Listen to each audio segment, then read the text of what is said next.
Assalamualaikum warahmatullahi wabarakatuh. Hai guys, welcome back my YouTube channel YouTube Horror Mata Horor. Guys, jangan lupa untuk subscribe, like, komen, dan share ke semua sosial media kalian ya, biar aku tambah semangat untuk mengonten dan berbagi cerita pengalaman pribadi, pengalaman mistis, dan kisah nyata di hidupku. Guys, kemarin aku udah berbagi cerita yang aku buat video, ada 12 video, dan itu bagi kalian gimana guys? Apa kalian semakin tertarik, kalian senang, atau mungkin kalian gak percaya? Guys, aku di sini tuh gak akan memaksakan kalian untuk percaya dan tidak itu kembali ke kalian masing-masing. Cuman aku nih hanya untuk berbagi cerita kepada kalian, berbagi pengalaman. Ya, setidaknya ini loh ceritaku tentang semua yang tak kasat mata. Guys, jadi sekarang aku mau cerita tuh pengalaman aku waktu SMP. Jadi kalian ingat gak di video awal aku yang aku cerita tentang awal mula semua yang tak kasat mata datang itu? Kalian masih ingat kan? Nah, kalau kalian ingat, kalian coba flashback, ingat lagi di mana aku cerita waktu perkemahan Sabtu Minggu Persami. Nah, itu kan udah ceritakan, dan kalian kalau yang lihat video aku pasti ngerti ceritanya. Jadi saat itu, kalau itu kan Persami, perkemahan Sabtu Minggu, di mana anak yang baru masuk SMP, anak kelas 1 disuruh untuk Persami, perkemahan Sabtu Minggu. Tapi kan itu udah lewat, dan kalian juga udah lihat ceritanya kan. Kalau kalian pengen lihat ceritanya, coba scroll ke bawah video aku.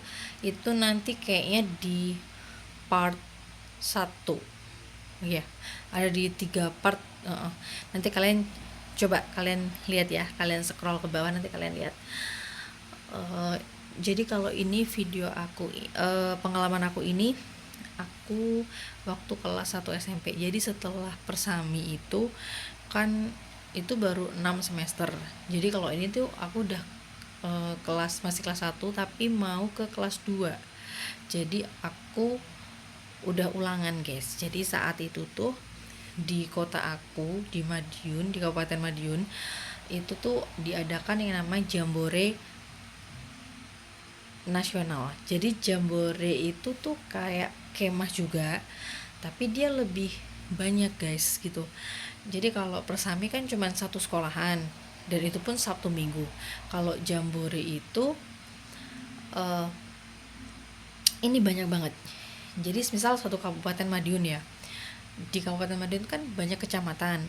Ada kecamatanku, Kecamatan Mejayan, ada yang Kecamatan Saradan, Balerejo, semuanya kan banyak. Dan aku nggak bisa nyebutin satu-satu ya kan, karena banyaknya. Jadi setiap satu kecamatan itu mengirimkan perwakilan sekolahnya untuk mengikuti Jambore ini gitu guys. Nah kebetulan di Kecamatan Kumejayan itu yang menjadi wakilnya itu dari sekolahku di SMP aku itu. Nah otomatis yang diikutkan itu hanya kelas 1, kelas 7, kelas 8, kelas 9 ini nggak diikutkan. Jadi cuman kita yang kelas 7, karena kan kita udah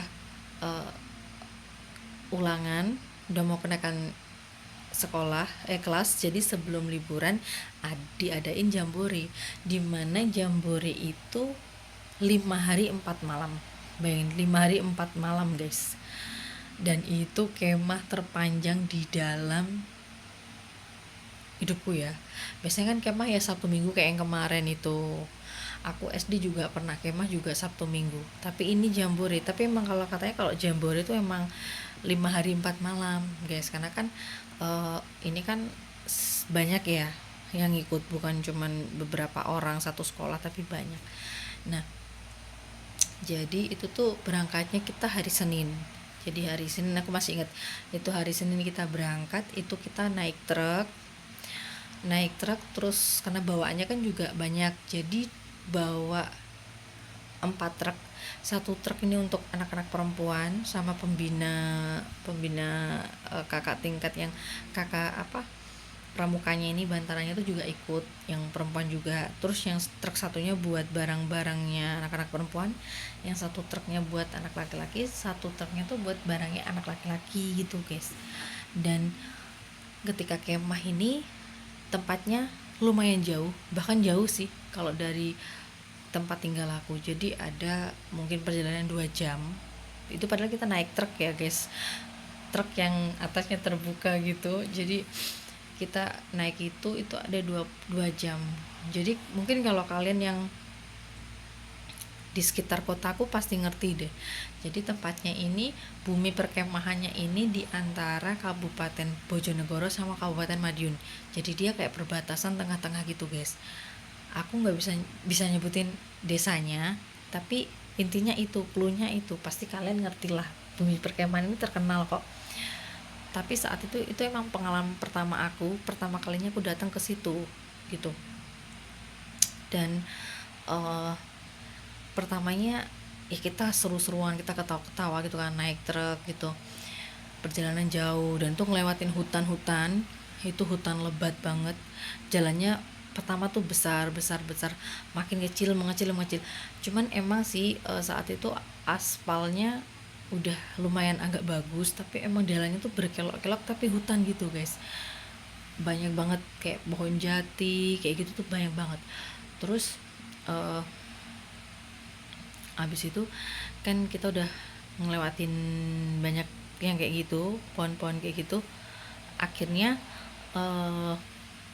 sampai tempatnya gitu kan. Dan aku kaget banget guys, sampai tempatnya tuh besar banget. Itu besar banget guys, gila, dia besar banget.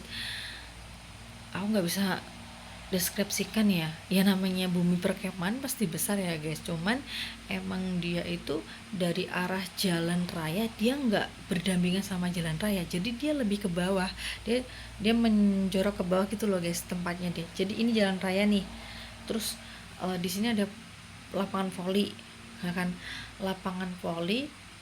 Itu pun lapangan volinya yang kayak masih pasir-pasir gitu loh guys, tapi ada net tengahnya gitu kan. Itu lapangan voli kotak gitu. Nah, bawahnya lapangan voli ini batu-batu yang kayak batu-batu makadaman yang ditumpuk gitu, jalanannya ke bawah. Nah, itu curam ke bawah. Habis batu-batu baru tanah yang lapang itu yang untuk tempat mendirikan tenda gitu. Kayaknya emang disengaja tengahnya tuh udah dibentuk agak lingkaran gitu ya guys, untuk mendirikan tenda sama api unggun kayaknya, karena sekelilingnya si tempat lingkaran ini tuh udah pohon-pohon guys. Itu pohon-pohon gede, pohon-pohon lebat, pohon pinus kayak gitu. Terus jadi kalau kita di bawah di tempat untuk mendirikan tenda tuh kita bisa ngelihat yang dari jalan raya. Nah, sedangkan yang dari jalan raya itu, dari aspal itu ngelihat kita itu ke bawah gitu. Tempatnya kayak gitu, guys. Nah, terus yang depan, jadi kita mendirikan tenda nih. Tenda udah diberikan, belakang tenda kelasku itu yang 7E perempuan itu, belakangnya kayak pohon aku nggak tahu ya bilangnya pohon apa ya guys. Dia tuh nggak gimana ya, nggak terlalu tinggi tapi kayak lebat gitu. Aku lupa namanya pohon apa zaman dulu ya. Terus kalau depan tenda kita kan pasti nanti ada kayu-kayu untuk pohon api unggun. Nah, depannya api unggun kan ada kayak tendanya yang untuk anak-anak laki-laki. Nah, belakangnya mereka itu kebun jagung guys. Nah, terus sebelah kanan arah tenda aku, jadi tenda aku hadapnya kan ke sana. Terus sebelah kanan sini tuh agak ke kanan, terus itu tuh ada kayak orang Jawa bilangnya sendang. Kalian tahu sendang guys, kayak tempat bekas pemandian yang dimana ya kalian pasti tahu lah sendang itu apa. Di situ ada pohon beringin, di situ ada 2. Itu udah kayak akarnya tuh udah kayak tumbuh-tumbuh menjalar kayak gitu guys. Terus di situ ada sesajen juga, bahkan ada kayak dupa kemenyan kayak gitu. Karena di situ kan ada kayak sumber mata airnya, cuman di di dalam kolamnya situ, dan kita juga nggak berani ngambil sembarangan gitu guys. Terus kamar mandinya itu ya di arahnya situ, jadi akses terdekat untuk ke kamar mandi itu dari tempat tenda kita berdirikan tenda itu ya lewatnya situ. Jadi kanan tendaku, kita ke kanan tendaku jalan, terus nanti nggak lama ada 2 pohon beringin ngelewatin mata air ini, terus baru kita nyebrang jalan kecil, di situ ada kamar mandi.